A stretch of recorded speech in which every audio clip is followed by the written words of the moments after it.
Dalam sekejap, semua mata tertuju pada Yano Koji. Bagai tenggelam dalam pemikiran yang panjang, Yano menundukkan kepala dan berpikir sangat lama. Ryuma menunggunya dengan sangat sabar, tidak mengatakan apapun untuk memotong pola pikirnya. Jenderal tidak berbicara, yang lain pun tidak berani mengeluarkan suara apapun, semua menunggu Yano Koji dengan sangat tenang. Yang dikatakan orang-orang barusan memang sangat masuk akal. Akhirnya Yano berkata. Terdiam sejenak, lanjut berkata, tetapi aku rasa ini adalah Fusang, kita adalah bagian dari World Government, mewakili sebuah kebenaran. Musuh kita memang besar dan kuat, yakni pasukan binatang buas yang merupakan salah satu dari 4 dewa terlarang, lalu memangnya kenapa? Kita adalah World Government, apakah semua dari kita adalah penerus yang biasa-biasa saja, yang tidak memiliki keahlian sama sekali? Kebenaran tidak boleh dimusnahkan oleh iblis. Jika mereka berani datang mengusik World Government, biarkan saja mereka datang tanpa kembali. Hingga pada akhirnya, Yano langsung berdiri dan berkata dengan suara tinggi. Mendengar perkataan itu, semua orang di ruang rapat saling bertatapan, tidak tahu harus berkata apa. Benar yang dikatakan Yano. Ryuma menganggukkan kepala tanda setuju. Dia melihat semua orang di ruang rapat itu, menjulurkan jari tangan sembari berkata, ada 3 poin dariku.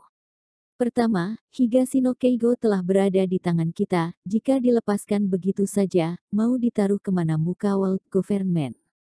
Kedua, Higashino Keigo akan dikirim ke pusat World Government di Miami, menjalankan sidang terbuka dan hukuman terbuka. Ini adalah ancaman bagi Underworld International. Ketiga, jika pasukan binatang buas tidak bersedia melakukan pengorbanan, berarti inilah kesempatan untuk mengubah struktur dunia. Hadirin semuanya akan menjadi pengikut sekaligus saksi atas perubahan struktur dunia. Kesimpulannya, Higashino sangat bernilai bagi kita, bisa terkenal dalam sejarah atau tidaknya kalian bergantung pada kesempatan kali ini. Ryuma berkata dengan nada sedikit menggoda. Maksud Jenderal Besar dan Letnan Jenderal sudah jelas. Tanpa perlu banyak berkata, orang-orang pun sudah mengerti, seketika menyetujuinya. Tetapi, lawan kita kali ini adalah pasukan binatang buas, kita hanyalah salah satu cabang World Government. Jika pasukan binatang buas menyerang bersama semua anggotanya, sepertinya kita akan kekurangan jumlah tenaga. Seorang mayor jenderal berkata, perintahkan 2 letnan jenderal dan 3 mayor jenderal yang masih menjalankan tugas di luar negeri, perwira dengan pangkat di atas letnan harus mengikuti peperangan. Ryuma berpikir sesaat lalu berkata. Kemudian, Ryuma memejamkan mata, lanjut berkata, tingkatkan pengawasan pada Higashino Keigo, ini adalah kesempatan terbaik untuk menangkap Windstalker dan menghancurkan pasukan binatang buas, kita tidak boleh melewatkannya. Apakah Windstalker juga datang ke Fusang? Seseorang berkata dengan cemas. Jika dia tidak datang, hancurkan pasukan binatang buas terlebih dahulu. Dengan tidak memiliki anak buah, dia harus mengandalkan diri sendiri. Sekalipun memiliki kemampuan yang luar biasa kuat, apakah ada gunanya? Ryuma berkata sambil tertawa dingin. Tetapi, jika dia sungguh datang, berbicara sampai di situ, terlintas ekspresi pejuang dalam mata Ryuma, aku sendiri yang akan menyelesaikannya. Fusang, Kanagawa. Ini adalah daerah yang paling legendaris di Fusang. Banyak karya terkenal di Fusang mengadopsi Kanagawa sebagai latar belakang dan lingkungan dalam cerita, bisa dilihat betapa sukanya warga Fusang pada daerah ini. Daerah ini memang sangat bagus, memiliki pemandangan indah, dan masih mempertahankan jejak-jejak hutan sejak masa peradaban. Jika sedang beruntung, kita juga bisa menjumpai rusa cantik yang melintasi pohon-pohon rindang. Di atas tol yang lurus memanjang, sebuah bus besar berbenturan dengan aspal sambil terus menjauhi kota. Suara bising tidak lagi terdengar, hanya saja secara samar-samar masih terdengar suara orang yang memaki rusaknya jalanan. Pemandangan yang sangat indah dengan kedua sisi jalan yang dipenuhi ladang gandum. Tiba di senja hari, cahaya keemasan semakin menambah ketenangan di sekitar. Orang yang pertama kali menjumpai pemandangan itu pasti akan tergila-gila. Tetapi, bagi orang yang tinggal di daerah itu, indah memang indah, tetapi tidak akan sampai pada tahap terkejut lagi. Begitu juga dengan Yuki, seorang penjual tiket di bus antar kota itu. Setelah lulus kuliah, dia memilih untuk bekerja di kampung halaman sendiri. Di tempat pelosok seperti itu belum alat pendeteksi kartu, maka dibutuhkan penjualan tiket bus secara manual, dan dialah yang mengisi kekosongan itu. Jumlah orang di kampung halamannya tidaklah banyak. Setelah bekerja begitu lama, Yuki pun telah mengingat wajah setiap penumpang yang keluar masuk. Tetapi hari ini, seorang laki-laki asing malah menarik perhatiannya. Laki-laki itu duduk di posisi dekat jendela, menyilangkan dua kaki, memegang handphone dan kepala tertunduk menonton video. Yuki bisa memastikan bahwa dirinya tidak pernah bertemu orang itu. Dia pun merasa sangat asing dengan identitasnya, dan dia tahu, laki-laki itu bukanlah orang setempat. Pemandangan di sepanjang jalan sangat indah. Jika memang datang untuk berlibur, seharusnya orang itu mengangkat kepala dan melihat keluar jendela. Tetapi, setelah mengamati cukup lama, Yuki menyadari orang itu tidak peduli dengan segala keindahan pemandangan, melainkan terus memperhatikan layar handphone dengan ekspresi wajah yang aneh.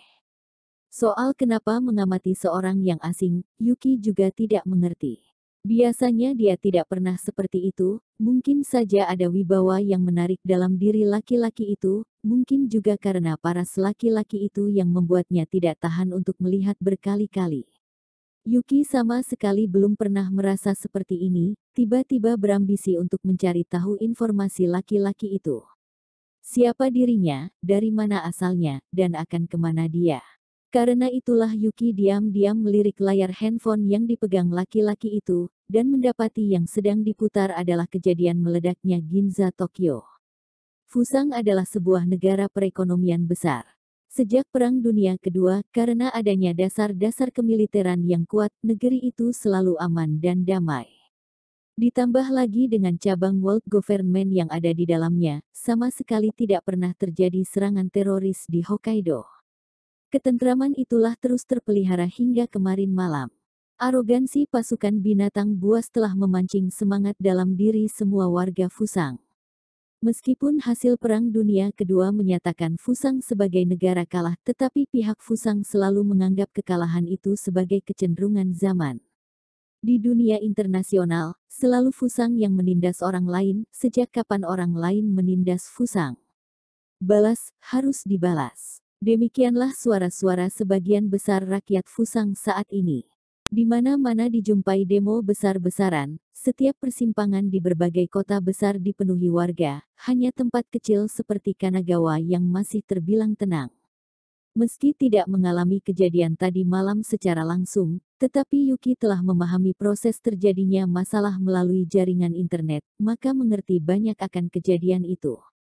Selama seharian, hampir setiap penumpang yang dia jumpai membicarakan masalah itu. Bahkan ada yang berbicara dengan heboh sampai mengeluarkan air liur, seolah ingin menyobek hidup-hidup semua anggota pasukan binatang buas. Kini, laki-laki muda yang memberi kesan baik padanya juga sedang membaca informasi tentang kejadian Ginza. Yuki pun tidak merasa kaget, hanya semakin mengubah pandangannya terhadap orang itu. Dia berbeda dengan orang lain. Yuki berbicara dalam hati. Orang lain, baik dari kaum terpelajar hingga kaum pengemis, semua menanggapi kejadian Ginza dengan sikap radikal dan penuh kehebohan. Bahkan supir bis yang selalu jarang berkata-kata dan hanya menjalankan tugasnya dengan mengemudi pun terus memaki dengan kata-kata kasar. Tetapi berbeda dengan orang di depan matanya. Saat membaca berita, ekspresi wajahnya tetap tenang, tidak terlihat ekspresi suka, marah, sedih ataupun bahagia. Dibanding dengan mencari informasi baru, lebih tepatnya orang itu sedang mencari celah dalam video itu, sesuatu yang bernilai tinggi. Perihal apa yang dicari, Yuki tidak tahu jelas tetapi bisa merasakannya. Hanya poin itu saja cukup untuk membedakannya dengan orang lain. Karena orang lain, termasuk Yuki sendiri, mencari tahu berita dan informasi kejadian dengan sikap seolah menonton keramaian. Tiit, tiit, tiit. Bunyi sirine mulai terdengar, bus akan segera tiba di persimpangan jalan. Yuki terbatuk sesaat dengan suara pelan. Bagaimanapun caranya dia harus berbicara pada orang itu karena tempat yang disebutkannya saat masuk bus telah tiba. Yuki takut orang itu terlalu fokus dengan handphone, sehingga melewatkan pemberhentian bus yang dituju. Tuan, desa Keigo sudah tiba, apakah Anda mau turun di sini? Yuki mengingatkan dengan pelan. Kini, kebetulan sekali video yang ditonton telah sampai di ujung. Karena peringatan itu, Robert segera mengangkat kepala, mengucap terima kasih, lalu meninggalkan tempat duduk dan bersiap-siap turun dari bus. Dia melihat sekilas ke arah Yuki. Seorang gadis Fusang yang penuh ciri khas dengan umur sekitar 25 tahun, tidak terlihat keahlian yang terpendam tidak seperti seorang mata-mata dari Fusang. Setelah dianalisa dengan singkat, Robert pun menghilangkan kemungkinan bahaya dari orang itu. Dia tidak bisa menolak untuk memperhatikannya. Karena sejak dirinya naik ke atas bus, perempuan penjual tiket itu selalu menatapnya, hingga membuatnya merasa ketakutan, tetapi malah tidak enak untuk bertanya. Untung saja akan segera turun dari bus. Robert berdiri di persimpangan jalan sambil menggelengkan kepala mengantar kepergian bus itu. Dia tidak terburu-buru pergi, melainkan duduk di halte bus terdekat, mengeluarkan handphone dan lanjut membawa laporan kejadian semalam. Seru sekali mainnya, setelah ini harga buronan rat pasti akan bertambah hingga setidaknya 100 juta dolar. Sepertinya lebih, pengaruhnya terlalu besar, sifatnya terlalu bengis. Robert berkata sambil berpikir keras. Setelah itu, dia pun lanjut membaca komentar di bawahnya. Tentu saja warga Fusang marah besar dibuatnya, terus berteriak melakukan protes besar-besaran, tetapi hati Robert malah tidak terkejut sedikit pun.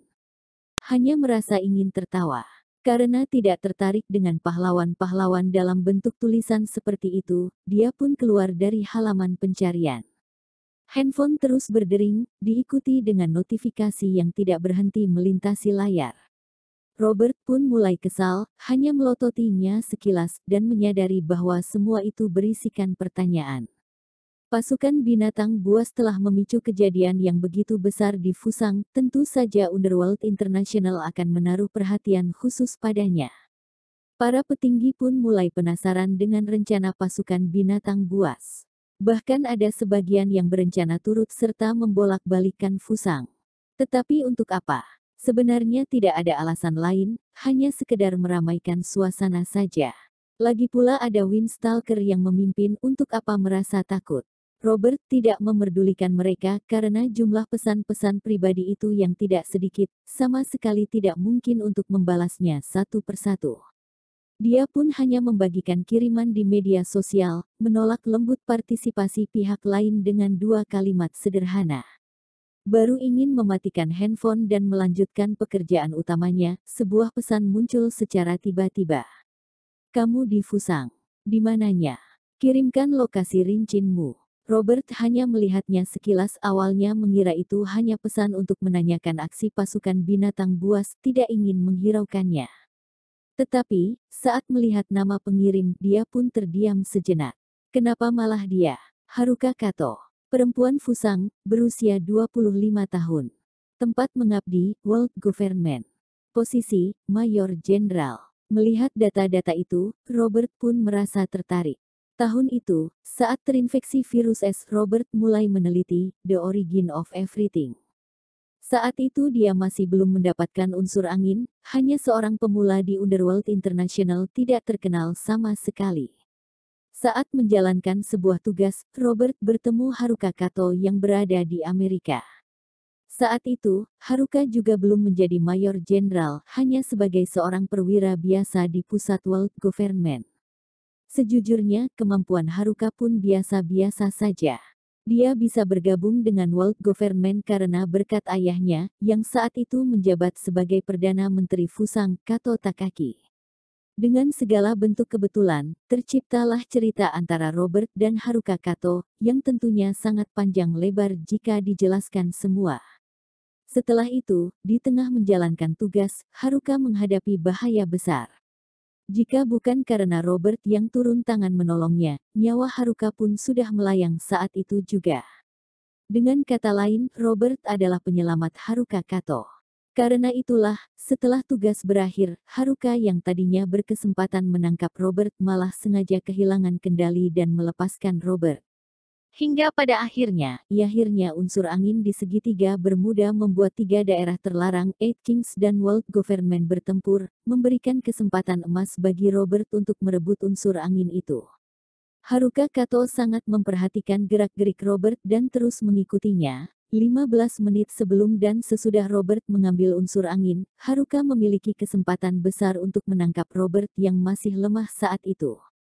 Bahkan, dia hanya perlu berteriak dan memberitahu orang luar bahwa Robert ia yang membawa pergi unsur angin itu. Dengan begitu, peperangan pun akan langsung berakhir, dan bersama-sama melakukan penyerangan pada Robert. Saat itu Robert sama sekali tidak mampu melawan. Dan pasti akan mati menjadi ampas. Tetapi Haruka tidak melakukannya. Dia hanya berdiri di sebuah sudut menyaksikan Robert mengambil pergi unsur angin itu, bahkan seolah membantu mengawasi keadaan. Tentu saja Haruka tidak akan mengakui itu. Terima kasih. Sebelum pergi, Robert sempat mengucapkan terima kasih dengan tulus. Setelah pertemuan kali itu, setelah mengambil pergi unsur angin dan menjadi dewa terlarang, Robert disibukkan dengan berbagai hal, membuat interaksinya dengan Haruka pun menjadi sangat jarang, bahkan sekedar berkirim kabar saja sudah jarang. Setelah itu, Robert mendengar kabar bahwa keluarga Haruka mengalami perubahan besar. Kato Takaki, ayahnya yang menjabat sebagai Perdana Menteri Fusang, dibunuh oleh seseorang. Demi menemukan pembunuh itu, Haruka langsung kembali ke Fusang dan menjadi seorang mayor jenderal. Keduanya sama-sama merasa berutang budi, tetapi malah berdiri di pihak yang berlawanan. Karena itulah Robert merasa sangat rumit. Kini, saat menerima pesan singkat dari Haruka, Robert pun tenggelam dalam pemikiran berat. Setelah dipikir-pikir, dirinya yang sedang berdiri di persimpangan jalan desa Kanagawa Fusang pun membalas demikian, aku tidak di Fusang. Jangan berbohong. Haruka membalas dengan sangat cepat. Sumpah, aku tidak berbohong. Robert masih berusaha mengelak. Aku ingin tahu maksud dan tujuan pasukan binatang buas, sebenarnya untuk apa kalian membuat kericuhan di Fusang? Haruka bertanya terus terang. Kamu jauh lebih mengerti dari siapapun, wahai Mayor Jenderal. Robert membagikan emotikon tersenyum licik. Kali ini, Haruka malah terdiam beberapa saat baru membalas, Robert, aku sarankan kamu untuk tidak sembarangan, menantang World Government tidak akan memberi manfaat apapun untukmu, wahai Mayor Jenderal, kamu salah paham, aku tidak berencana merusak hubungan dengan World Government kok. Robert merasa sangat heran, segera mengetik dengan cepat, saat ini keberadaan temanku yang bernama Higashino Keigo sedang dipertanyakan, AP dan lain-lain hanya datang untuk mencarinya. Tetapi World Government malah mencari masalah lebih dulu, memancing keributan di pusat kota hingga mengundang banyak reporter berita, hingga Ginza hancur karenanya, siapa yang bisa disalahkan? Jika kalian tidak mencari masalah, akankah Rat menggila hingga menghancurkan Ginza? Fusang adalah daerah yang digunakan sebagai salah satu cabang World Government, daerah terlarang bagi prajurit bayaran. Pasukan binatang buas masuk tanpa izin saja sudah melanggar peraturan kami. Haruka Kato berkata dengan dingin. Bercanda saja, kemanapun pasukan binatang buas ingin pergi, perlukah mendapatkan izin World Government terlebih dahulu? Robert berkata dengan remeh. Robert, meremehkan musuh adalah kelemahan terbesarmu, suatu hari nanti kamu akan rugi besar karenanya. Haruka berusaha menganjurkan. Terima kasih atas peringatan berbaik hatinya, wahai Mayor Jenderal. Robert sama sekali tidak menghiraukannya. Terdiam beberapa saat barulah Robert membalas lagi, Nona Haruka, aku menganggapmu sebagai teman, tetapi aku juga berharap World Government tidak menyulitkanku, dan kamu juga jangan menghadangku.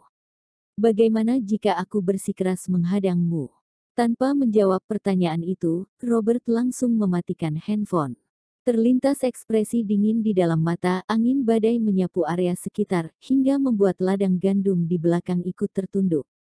Kuang, sebuah tiang pelang jalan tumbang ditiup angin. Setelah berusaha menenangkan hati, angin yang berhembus pun menjadi semakin pelan.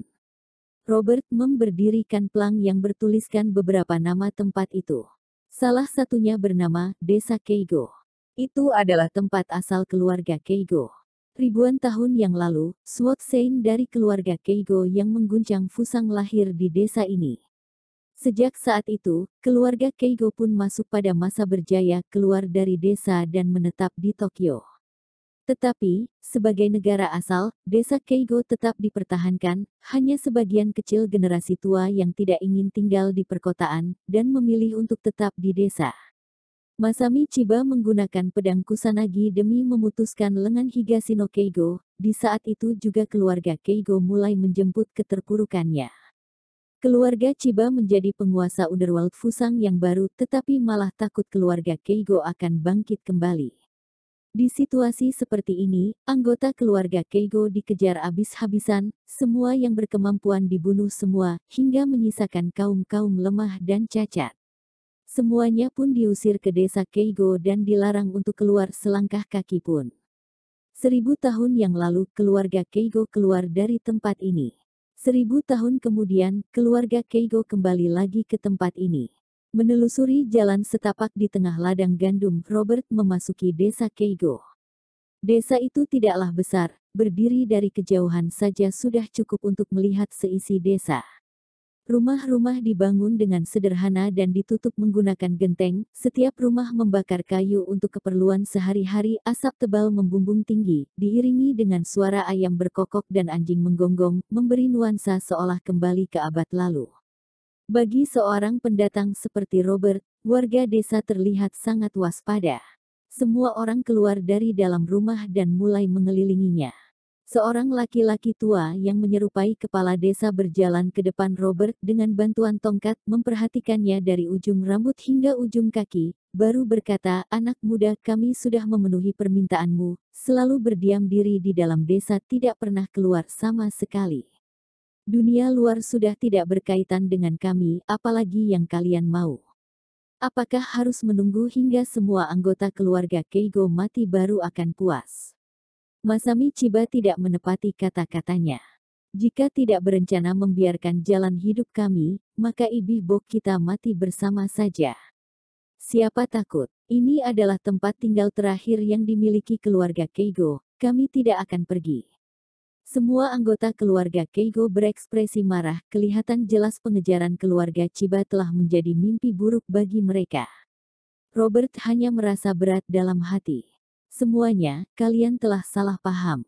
Dia melihat sekeliling, berkata dengan hormat, "Aku bukan utusan keluarga Chiba, apalagi datang untuk membunuh kalian.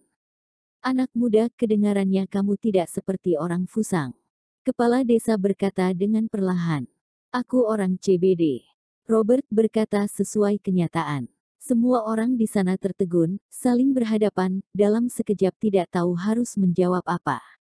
"Selain itu, aku masih memiliki sebuah identitas."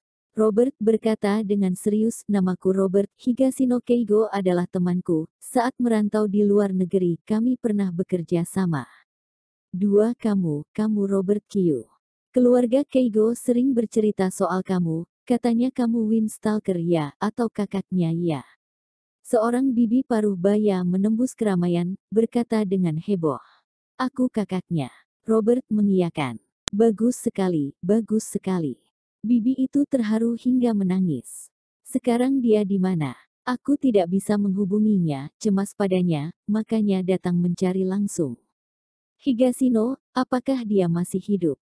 "Dia masih hidup, tetapi sudah dibawa pergi oleh keluarga Chiba." Bibi itu berkata sambil menggigit gigi. Setengah jam kemudian, Robert telah selesai mendengar asal-usul masalah. Saat mendengar lengan kanan Higashino Keigo diputuskan oleh Masami Chiba, matanya langsung melotot besar. Sudah 2 tahun dia mengenal Higashino, tentu saja memahami betapa tingginya teknik pedang yang dia miliki. Bahkan dia sendiri pun tidak mampu menyaingi keseriusan dan ketertarikan Higashino pada kendo.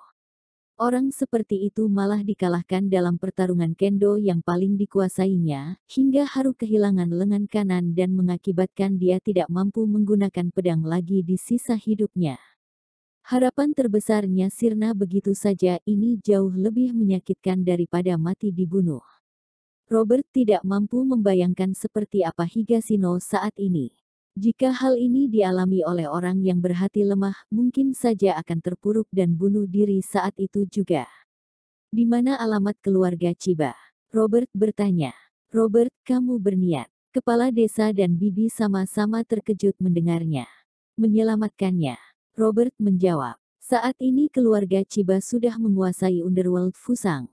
Dan mereka termasuk keluarga Nindo, membunuh adalah kelebihan terbesarnya. Robert, jangan gegabah. Kepala desa segera berkata. Higashino adalah temanku, aku tidak bisa duduk diam tanpa memperdulikannya. Robert berkata, ada bahaya besar di sana. Bibi menambahkan, teman sedang mengalami kesulitan asalkan aku tahu keberadaannya, apalah artinya bahaya besar, bagaimanapun caranya aku akan pergi. Robert berkata dengan tegas, kamu, air mata membasahi mata kepala desa dan Bibi. Semua warga desa terbengong, melihat Robert tanpa tahu harus berkata apa. Setelah mendapatkan alamat keluarga Chiba, Robert kembali memesankan beberapa hal, menanyakan beberapa informasi terkait, kemudian berpamitan meninggalkan desa Keigo. Semua warga berjalan hingga ke gerbang desa, mengantar kepergian Robert. Hati-hati, Robert, Bibi berkata dengan suara terisak.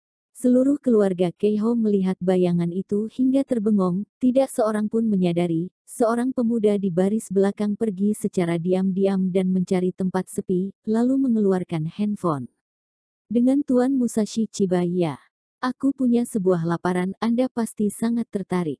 Terlihat cahaya berkilauan dalam mata pemuda itu.